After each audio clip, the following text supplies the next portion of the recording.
Chicago is the third most populated city in the US, it's a railway hub for the entire country, and it's simultaneously the most diverse and the most segregated city in America, which means it's less a city and more a loose network of very different neighborhoods all Voltron together into one cohesive unit. Chicago's been blown up 6 times in movies, twice by Transformers.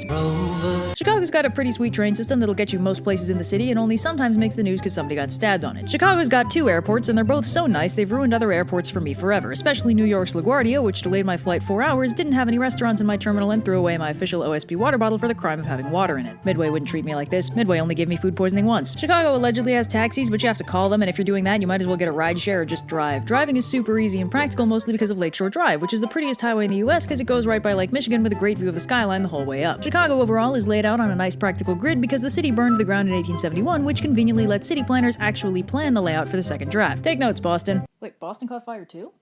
The very next year? Why are the roads still like that? Anyway, getting around Chicago is super easy. 7 out of 10 might bump the score up if they tone down the stabbings a little.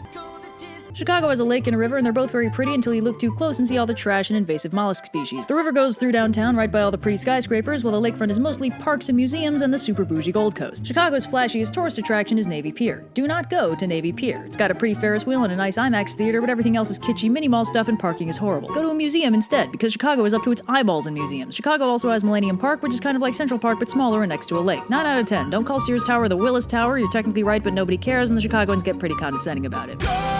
Chicago winter starts in September and runs through April, leaving approximately 4 months of not horrible weather, unless your definition of horrible includes tornadoes, because those happen sometimes too. Also, thanks to complicated global warming stuff, sometimes in the winter all the cold air over the North Pole slides directly onto Chicago. 3 out of 10. Why does anyone live where the air hurts their face?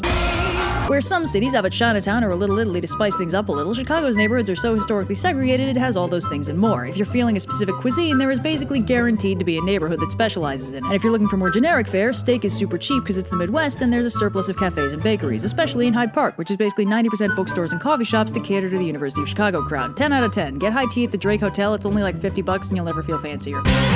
Chicago's got nearly 3 million people in it. Most of them aren't gangsters, not all of them like deep dish pizza, and some of them actually put ketchup on their hot dogs. I've never heard a Chicago accent in real life, and I'm pretty sure it's a prank the Midwest is playing on the rest of the country. Every Chicagoan I've ever met knows that parts of the city can be kinda rough, but all they know for sure is it's not where they live. The downtown people think it's Hyde Park thinks it's the farther south side narrows it down to specific blocks, you get it. There is no faster way to make a Chicagoan roll their eyes than to express concern for their continued well-being because you read an article somewhere that the air in Chicago is 27% bullets by volume. 9 out of 10. Chicago's not even in the top 15 cities by crime rate, and if you'd feel safe visiting Baltimore, I've got some bad news.